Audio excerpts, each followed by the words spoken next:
Dépendance de l'homme de Dieu.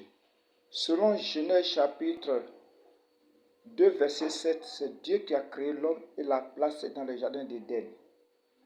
Et tout ce que l'homme possède, tout ce qu'il dispose, vient de Dieu.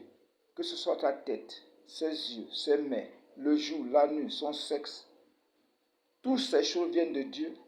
Et Dieu, au commencement, a établi la loi de l'utilisation de tout ce qu'il a mis à la disposition de l'homme en ces termes. Tu garderas le jardin, tu cultiveras le jardin, tu mangeras tous les fruits du jardin, sauf le fruit de la connaissance de la connaissance du bien et du mal. C'est ici ce que Dieu permet et ce que Dieu interdit à l'homme et à toutes ses créatures. Et donc, tout ce que Dieu nous a fourni, nous a donné, est soumis, est réglé par ces deux lois qui constituent la loi de la relation entre l'homme et Dieu.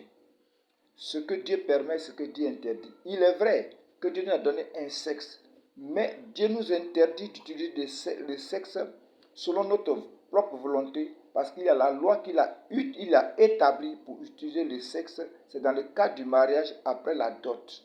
Et donc notre bouche aussi, il y a ce que Dieu nous permet, que nous disons par notre bouche, et ce qui nous interdit. C'est de même, la même chose sont aussi pour les yeux.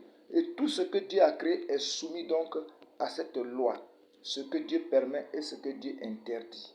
Et donc, nous ne sommes pas appelés à faire ce que nous voulons. Et nous dépendons de Dieu.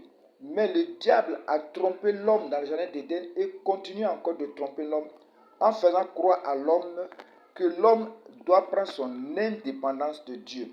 Mais nous devons savoir que nous avons un compte à rendre à Dieu pour toutes nos actions que nous posons, parce que nos actions dépendent de la permission de Dieu et de l'interdiction de Dieu qui constitue le fondement de notre relation avec Dieu.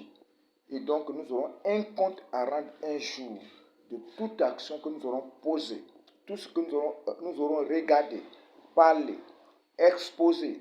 Nous aurons un compte à rendre à Dieu relativement à la loi de la permission et de l'interdiction que Dieu a posée au commencement dans le jardin d'Éden.